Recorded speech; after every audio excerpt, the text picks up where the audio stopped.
You can't launch your podcast on Apple, Spotify, and other audio-based directories without an RSS feed. It's what allows you to host your podcast. In this video, I'm going to cover what it looks like to host your podcast with Riverside. That's why today's video is sponsored by Riverside, because they have made it extremely accessible for non-technical people to be able to get into podcasting. What's really cool is that Riverside is an all-in-one podcasting tool. So you can record, you can edit, you can host, everything that you need to do for your show, you can do with Riverside. So make sure to tap the link in the description below. You can get a free trial to Riverside and you can get 15% off if you use my discount code Pod Mahal. Now I'll share with you personally what I have used over the past 10 years. I started out using Libsyn, and Libsyn was kind of the popular host back when I started, and it became pretty expensive very quickly because they used to charge based off of memory and storage. If you wanted to upload a high quality WAV file, it would basically, you'd cap out and max out your limits. And so eventually I had a couple clients who were using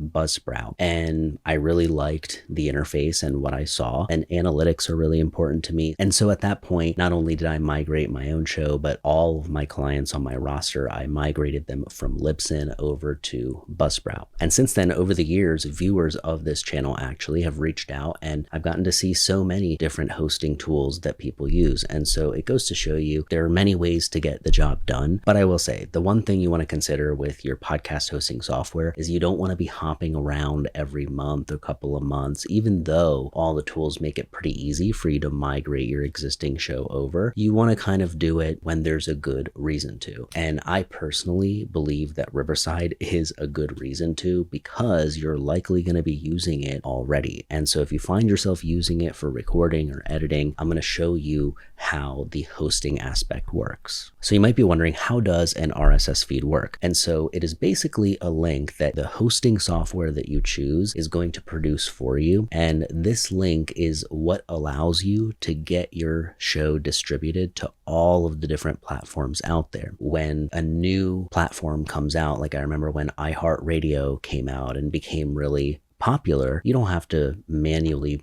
publish everything to iHeartRadio to be there. You can just add your show to that directory. And in many cases, some directories require you to have that RSS feed. It's also the place where you're going to make all of your changes. So if you adjust the title of an episode, right, or you update the link in a description, those changes actually will get updated through your RSS feed. If you are creating a new show, then what you're going to do is just set up the title, the description, the actual cover art, and all of that good stuff. And then basically what you're going to have is now an RSS feed link that you can copy and paste at any time, anywhere you need. But what I will say that is really, really awesome about Riverside is that you can actually in one click get your stuff published to Spotify and to Apple, versus before, Apple would still be the one platform that you would have to individually submit your stuff to. So even if you had a hosting tool, whatever you're using, you wouldn't be able to submit to Apple. You had to kind of do their own process. And so it's really, and that had its own headaches, right? One of the first videos on this channel actually that went really big for me was the troubleshooting an Apple ID issue that happens when you're setting up your podcast. And so this eliminates all of those hassles and headaches, where once you have an episode that you have actually uploaded, and remember, when you are launching your podcast, it's a good idea to have 3 episodes to start with at least. You can upload the files,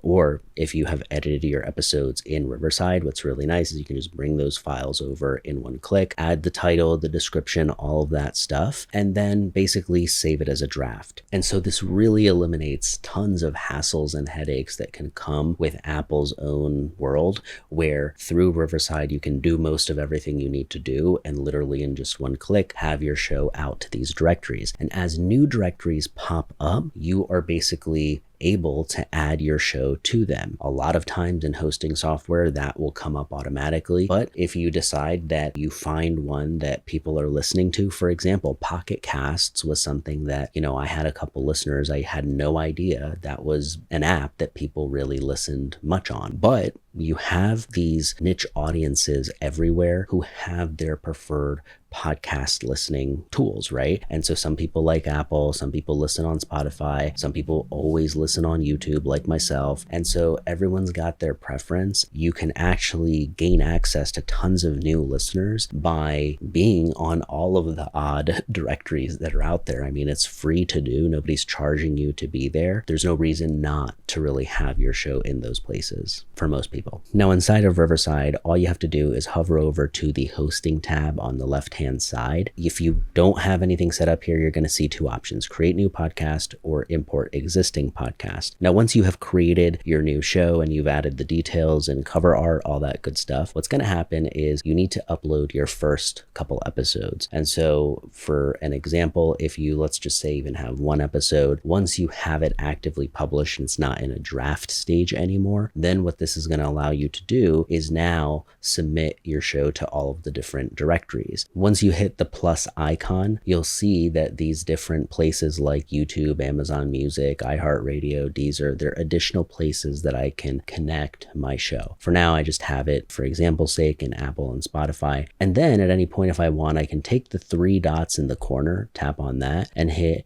copy RSS URL. And this is what I would basically need to go to any different directory that I want to be on and submit my show to that. That is all there really is to it when it comes to creating an RSS for your podcast. Now make sure to check out the link in the description below. You can get a free trial to Riverside and 15% off with my discount code Pod Mahal. I appreciate you taking the time and hanging out, and I'll see you on the next one.